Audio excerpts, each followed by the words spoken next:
Oi, pessoal! Essa semana, então, resolvi reunir algumas mulheres mães que têm me procurado com a mesma questão de comportamento dos seus filhos. Essas mulheres que estão falando agora comigo, nesse momento da gravação, elas têm filhos de mais ou menos 5, 6 anos e os filhos têm se comportado de uma forma que tem incomodado bastante a família. Então, para abranger a todas elas e a vocês, agora a gente vai falar um pouquinho sobre como lidar com esses comportamentos a partir da educação consciente e da disciplina positiva. Então, queria começar dizendo que todos os pais e mães fazem tudo o que podem. E se não fazem, não estão fazendo tudo o que podem, é porque tudo que o melhor que a gente julga ser, é porque eles não aprenderam a fazer diferente. Todo mundo está fazendo o seu melhor. Então, vamos partir desse princípio para a gente começar sem culpa nenhuma, tá? Cada um está fazendo o seu melhor e o que os filhos de vocês estão apresentando, que vocês estão chamando de um mau comportamento, a gente vai agora destrinchar tudo isso.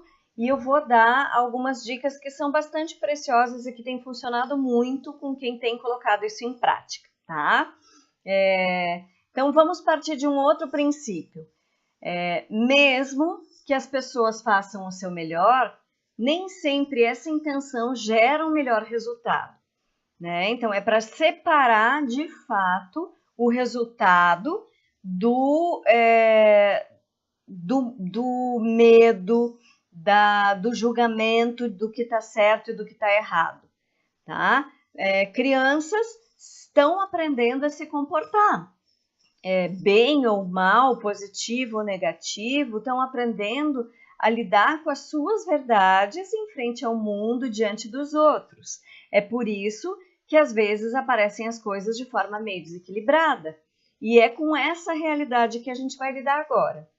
Ter consciência sobre as necessidades e sentimentos que a gente tem possibilita a gente perceber quais são as necessidades e os sentimentos das crianças. E essa é a base para a gente começar a mudar as nossas relações com as crianças. Começar a ter um outro tipo de resposta delas também. Começa aqui outro olhar sobre a disciplina e sobre o comportamento. Tá? Todo comportamento é uma dica. E que dica que é essa? O maior objetivo de uma criança é se sentir amada. E isso diz mais respeito a como que essa criança interpreta as coisas do que qual é a nossa verdade sobre ela. É claro que se eu perguntar, você vai dizer: mas eu amo os meus filhos. E mesmo assim, está parecendo pelo comportamento dela que ela não se sente amada. Isso diz respeito à interpretação que ela faz das coisas. Então, quando a gente tem essa separação, essa clareza disso, a gente não se sente culpado e a gente vai buscar a solução das coisas. Então, vamos começar falando sobre como é que os bebês se sentem amados, né? Quando eles percebem, a partir da relação deles com a casa deles, com o ambiente onde eles vivem e com a relação que eles têm com os adultos, com seus cuidadores, que o mundo é bom. Então, eu recebo tudo o que eu preciso, as minhas necessidades básicas são atendidas e, além delas, eu recebo carinho, afeto e acolhimento. É tudo que um bebê precisa. Carinho, afeto, acolhimento, necessidade básica atendida e um ambiente acolhedor, né? Como se fosse fácil, né? Porque a gente tem muitos buracos no nosso desenvolvimento. Então, se a gente puder ficar atento sobre quais são esses buracos, quais são as nossas necessidades, os nossos sentimentos, a gente, como adulto, vai ir resolvendo isso para conseguir oferecer tudo que a criança precisa, o bebê pequeno precisa, sem achar que ela está testando a gente, sem achar que ela está se comportando mal, mas percebendo que aquilo é uma necessidade dela, tá?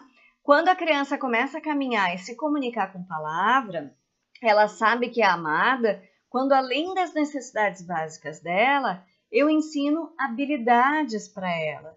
Ela vai ganhando autonomia e a partir dessa autonomia, eu estar ensinando para ela habilidades, ela vai sentindo que eu confio nela, que ela é ouvida, ela sente que é vista.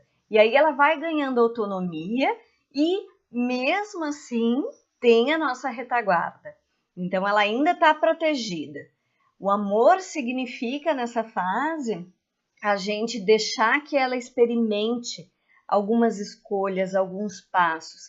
Desde que, claro, isso não significa uma ameaça à vida dela, né? Outro dia eu estava dando uma palestra e tinha uma mãe super bem intencionada, deixando a sua filha explorar os espaços, o que eu acho super bacana. Acontece que naquele caso, a menina, eu acho que tinha 1 ano e pouquinho, né? Era ainda bem neném, e não conseguia, com destreza, caminhar por todos os lugares. Ela caiu umas 5 vezes de testa no chão, né? Então, isso é uma dica para que você ande num caminho do meio. Deixe a sua filha explorar os espaços, mas fique na retaguarda para que ela se sinta protegida e não fique quase que um desleixo, assim, sabe? Poxa, caiu 5 vezes, eu tô vendo que aquela criança não tem ainda aquela habilidade, então eu preciso ensinar essa habilidade para essa criança. E aí sim eu deixo ela livre para subir e descer as escadas e não sair rolando pela escada, né? Eu tenho um caminho do meio entre a liberdade e eu cercear os movimentos dessa criança, né? E esse caminho do meio se chama ensinar habilidades para elas. E aí ela vai se sentir amada, quando ela sabe que está sendo protegida também. E isso não significa superproteção, né?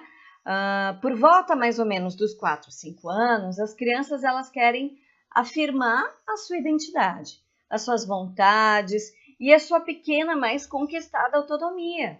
Então, é aqui que tem aparecido os maiores problemas de comportamento, depois mais ou menos dos 2 anos. E é sobre esse momento que a gente vai falar agora com vocês. Eu sei que vocês estão esperando, meu filho faz isso, minha filha faz aquilo, né? Uma das maneiras de lidar com essa crescente autonomia da criança, mais eficaz e mais certeiras, é a prevenção em relação ao comportamento. Desde pequenininho, fazer valer algumas coisas importantes na relação com as crianças. A outra é quando eu estou passando por isso agora, que é o caso de vocês que estão conversando comigo, e eu não sei mais o que fazer, porque eu estou começando a perder muito a minha paciência e eu não quero ser uma mãe que grita, que bate, que deixa de castigo. Claro que a prevenção é sempre mais fácil.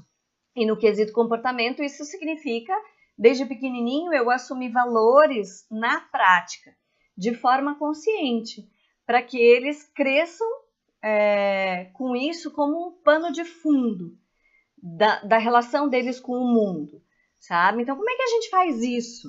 Né? Eu tô vendo que vocês estão começando a perguntar, ok, entendi, a gente vai retomar isso, né? A gente, primeiro, acredita na capacidade deles. A gente não faz as coisas por eles, para que a gente ensina e deixa que eles experimentem depois que eles aprenderam, tá? Então, isso significa acreditar na capacidade da criança, significa alimentar a autoestima dela.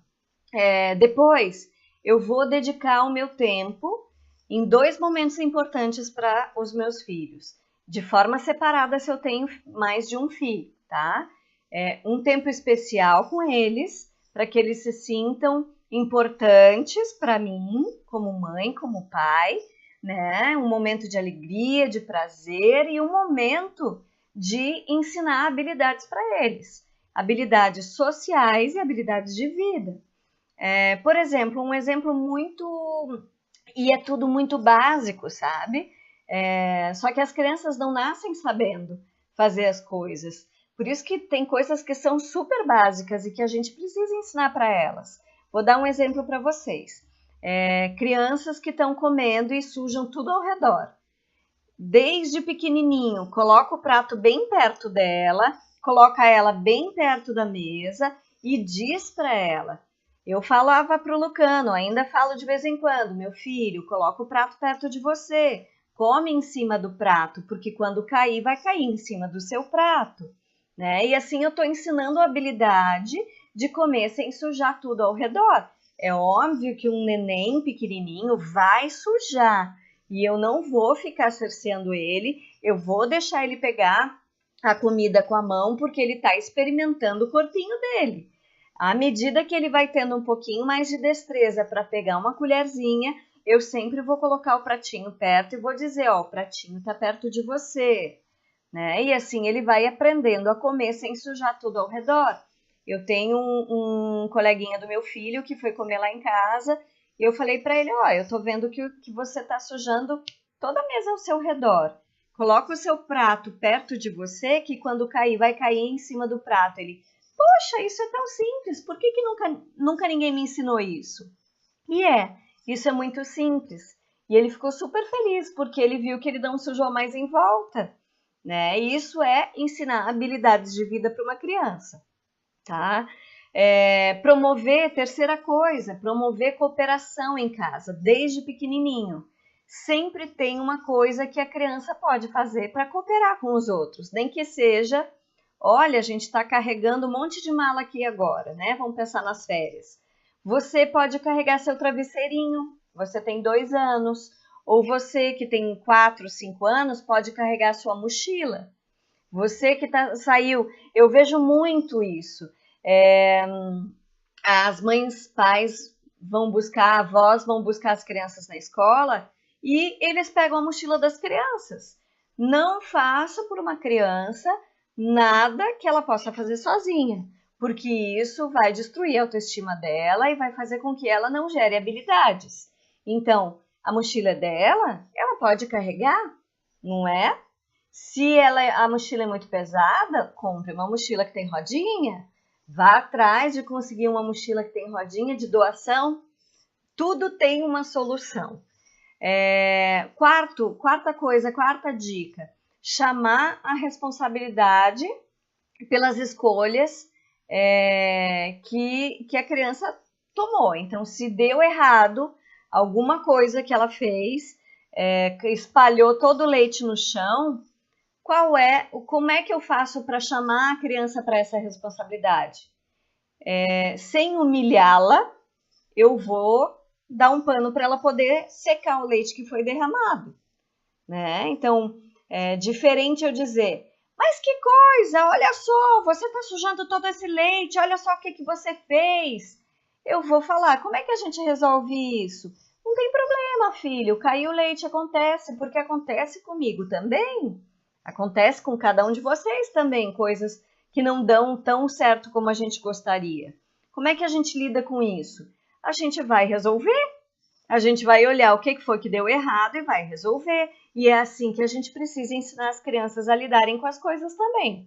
E isso é o primeiro passo para lidar com as nossas emoções, para que as crianças também aprendam a lidar com as emoções delas. E assim elas vão ajustando o comportamento delas cada vez melhor, tá? Então, derramou o leite? Ok. Você precisa de ajuda? Vamos lá, eu ajudo você.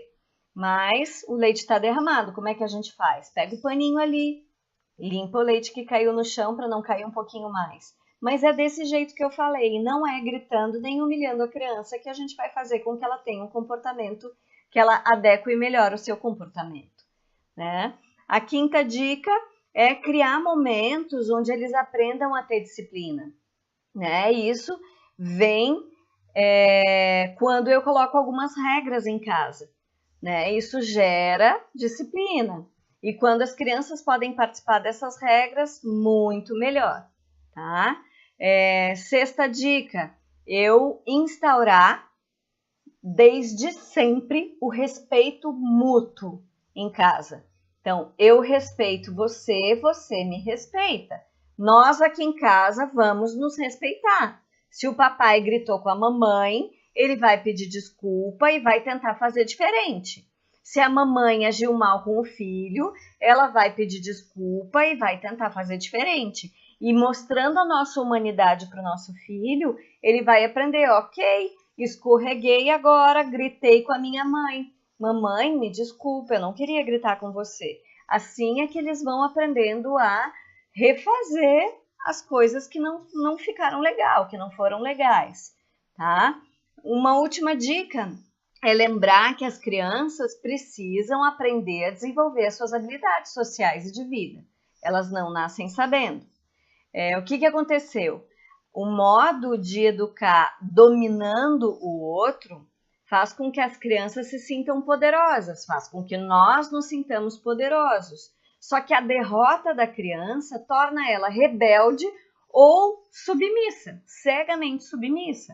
E não é isso que a gente quer das nossas crianças, né?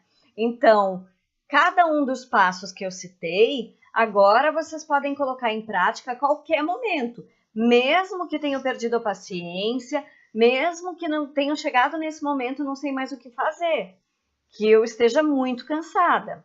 A gente está a caminho o tempo todo. E a disciplina positiva não nos torna mães perfeitas, porque isso é irreal. Nos torna humanas. A gente vai assumir as nossas responsabilidades e vai consertar o que não ficou bem. E é isso que vai fazer com que as crianças também passem a se autorregular e se relacionar de uma forma mais equilibrada. Outro dia, eu atendi uma pessoa que o filho não está sabendo lidar com as emoções. E a gente viu que a própria mãe não está sabendo lidar com as emoções. E isso acontece o tempo inteiro, não é só dessa mãe. Todas vocês estão colocando aqui. A mesma coisa acontece com vocês, né? Então, essa mãe não tem limite, não percebe o seu próprio limite. Quando ela percebe, ela já estourou. E o que acontece? Esse filho também não tem limite. O que a gente vai fazer? Ela falou assim, tá, mas e agora? Eu não aprendi a fazer, eu não aprendi isso quando eu era pequena. Agora a gente vai começar a exercitar isso como se fosse a primeira vez. Como se fosse uma criança, mas com a consciência da adulta que você é. Nunca é tarde para a gente começar a aprender e a rever as nossas coisas, refletir sobre como que a gente quer se colocar no mundo e o que a gente quer ensinar para os nossos filhos. Aqui, o que mais interessa é como que a gente faz as coisas e não o que a gente faz. Por exemplo, o sentimento e a atitude interna que a gente tem está por trás do que a gente faz e determina também o modo como a gente vai agir e a resposta das crianças a isso. Então, é imprescindível eu perceber o que eu estou sentindo e alinhar isso com as minhas palavras e com a minha ação, com a criança ou com qualquer outra pessoa. Então, para dar um exemplo para vocês, existem duas formas de dizer o que você aprendeu com isso. Né? Eu posso dizer, o que você aprendeu com isso? Você não está vendo? Ou então eu posso dizer, o que você aprendeu com isso? Como uma pergunta, uma indagação pura, sem julgamento por trás disso. Isso é respeitoso. O mau comportamento da criança é uma dica. E geralmente a dica dessa criança quando ela se comporta mal é eu sinto que não faço parte, eu não sou importante ou eu não me sinto amado. E isso, consequentemente, gera um comportamento equivocado. Um dos autores que inspiram a disciplina positiva, o Dreikurs, ele diz, e eu já falei lá em cima, não faça por uma criança o que ela não consegue, o que ela já consegue fazer sozinha, aliás. É daí que vem a crença de ser incapaz, de não poder contribuir, de deixar as crianças fazerem as coisas, ensinar como é que se faz, claro, e confiar que elas vão fazer o melhor delas, incentivando as crianças. É a melhor coisa para a autoestima de alguém. E com a autoestima ok, as crianças podem relaxar e se comportar de uma forma mais equilibrada. Então, não quer dizer que eu não vou ser impositiva, que eu estou sendo permissiva. Existe um caminho do meio. Ao contrário disso, esse outro jeito de agir, que não é impositivo nem permissivo, motiva as crianças a agirem de uma forma mais positiva, equilibrando as verdades que elas têm dentro delas com as verdades dos outros, sem que isso custe a autoestima delas. E como é que se faz isso? Usando os erros ou as escolhas que geraram um incômodo como uma oportunidade de aprendizado e de reparação. Então, amorosamente, eu vou conduzir as crianças a refletirem sobre o que essa escolha de ação gerou, como as demais pessoas e a própria criança se sentiram, né? E como que a criança pode reparar o que aconteceu. Eu fazendo essas 3 coisinhas, quando eu identifico um mau comportamento, que na verdade é um comportamento inapropriado, eu já vou ajudar a criança a começar a agir de um outro jeito. Só que para conseguir chegar a reparar um engano, um resultado que não foi o que eu pensava, é preciso que, com empatia, eu ajude a criança a reconhecer o que aconteceu, a reconciliar dentro dela qual foi o sentimento, ela perceber quais foram os sentimentos que foram gerados, para ela conseguir perceber que ela é capaz de reparar aquilo. Assumir a responsabilidade por um erro, quando ele é visto como uma oportunidade, é muito mais fácil, muito melhor. A criança vai se sentir muito feliz quando ela conseguir fazer isso, ela vai se sentir capaz. Um outro fator que vai ajudar imediatamente vocês a estabelecerem outra relação com as crianças é refletirem sobre como vocês receberam amor na infância. Como que aprenderam a fazer isso e como que vocês estão dando amor a partir das realidades internas que vocês têm. Então, perceber como seus filhos estão interpretando que recebem amor, a partir de como vocês interpretaram que o amor chega para vocês. Tá? Isso é super importante, não é agora que vocês vão me responder isso, né? Mas antes de dormir hoje, pensa um pouquinho sobre isso, né? Como é que eu interpretei que eu recebo amor nessa vida? Eu recebo amor? Eu interpretei que eu recebi? Eu interpretei que eu sou capaz? Reflete um pouquinho sobre isso para ver que tipo de conexão que vocês aprenderam a estabelecer com os outros.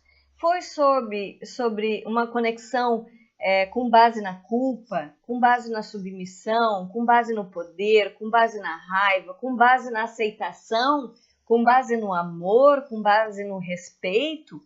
Foi com base em que vocês aprenderam a se conectar com os outros?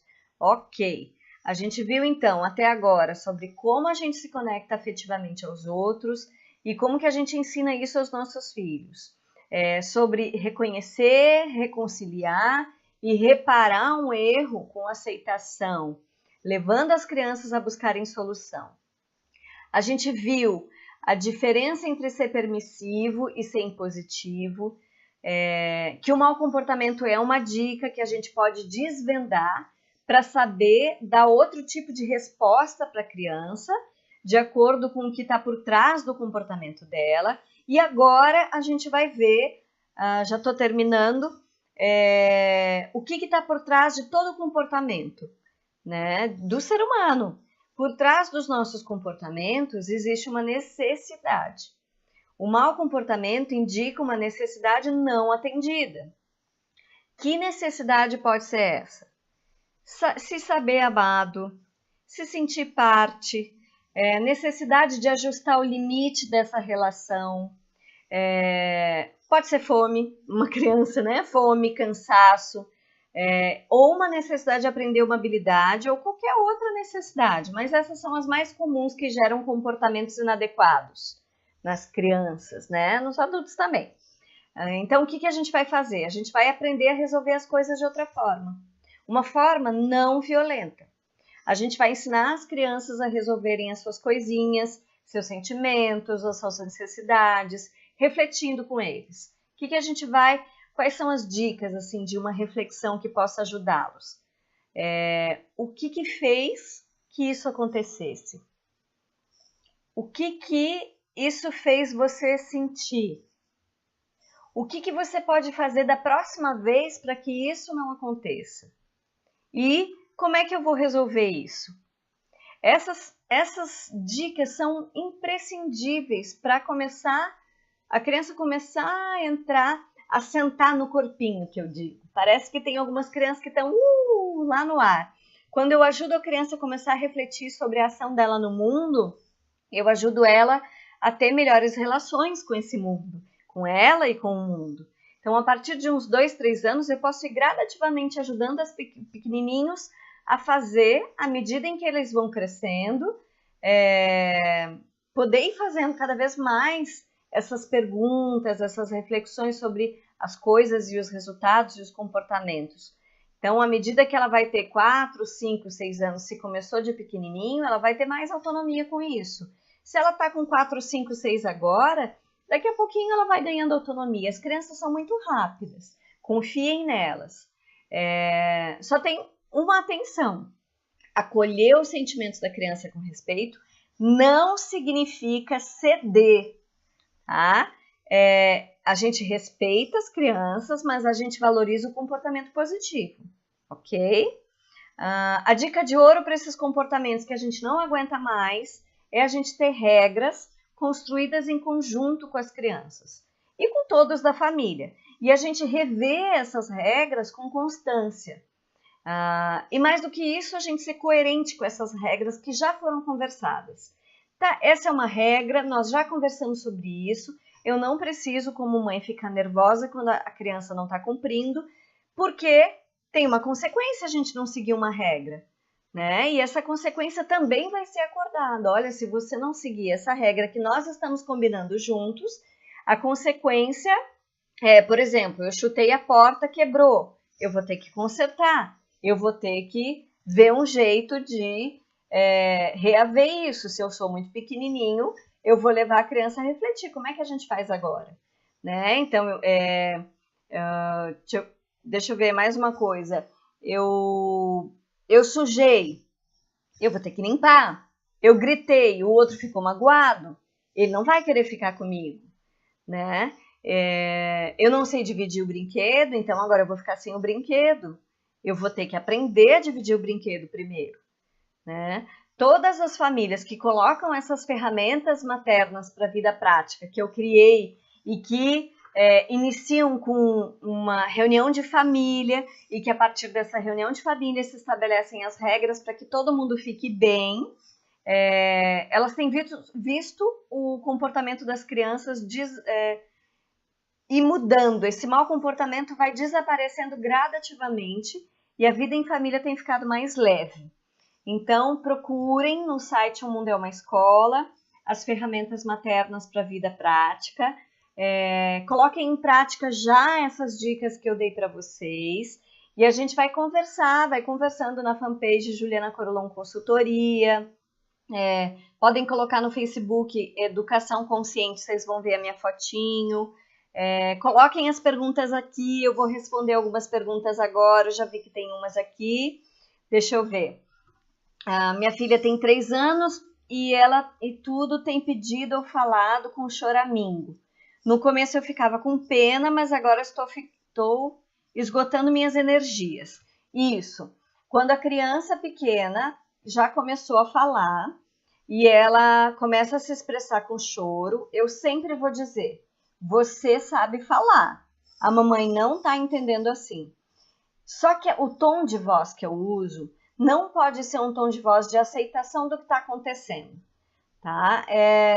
É claro que eu vou aceitar a maneira como a criança está fazendo, não vou reprimi-la com raiva, tá? Mas eu vou dizer com esse tom, firme e amoroso. A firmeza amorosa é uma das coisas mais preciosas que a gente precisa aprender para ensinar coisas às crianças, tá? Em relação ao comportamento delas. Minha filha, você já sabe falar. Chorando, a mamãe não vai entender. Quando você conseguir se acalmar, a gente volta a conversar, tá bem? E aí eu volto a fazer as minhas coisas e ela vai se acalmar. Eu não reprimi, ela pode ter o tempo dela, mas a gente só vai conversar quando ela conseguir se expressar com palavras, porque senão ela vai criar o hábito de se expressar choramingando, como tu tá dizendo aqui, né? Tá, eu não vou dizer o nome de vocês. A fulana tem me desafiado. diz que não vai fazer, bate a porta, responde. Eu fico com cara de tacho, não sei mais o que fazer. Não quero gritar, mas tenho gritado. Fico péssima, parece um adolescente, mas tem 6 anos. Sim, tudo isso que eu falei vale para essa mãe, essa menina. Vocês vão conseguir resolver isso fazendo uma reunião de família, colocando as regras para que todo mundo fique bem em casa, lembrando a criança dessas regras. Tudo isso que tu me falou é desrespeito, e isso precisa ser colocado para ela. Me parece que tu é uma outra mãe que não está conseguindo perceber quando chega o teu limite, né? Então, quando eu percebo qual é o meu limite, eu não deixo chegar nesse ponto que eu vou gritar, tá?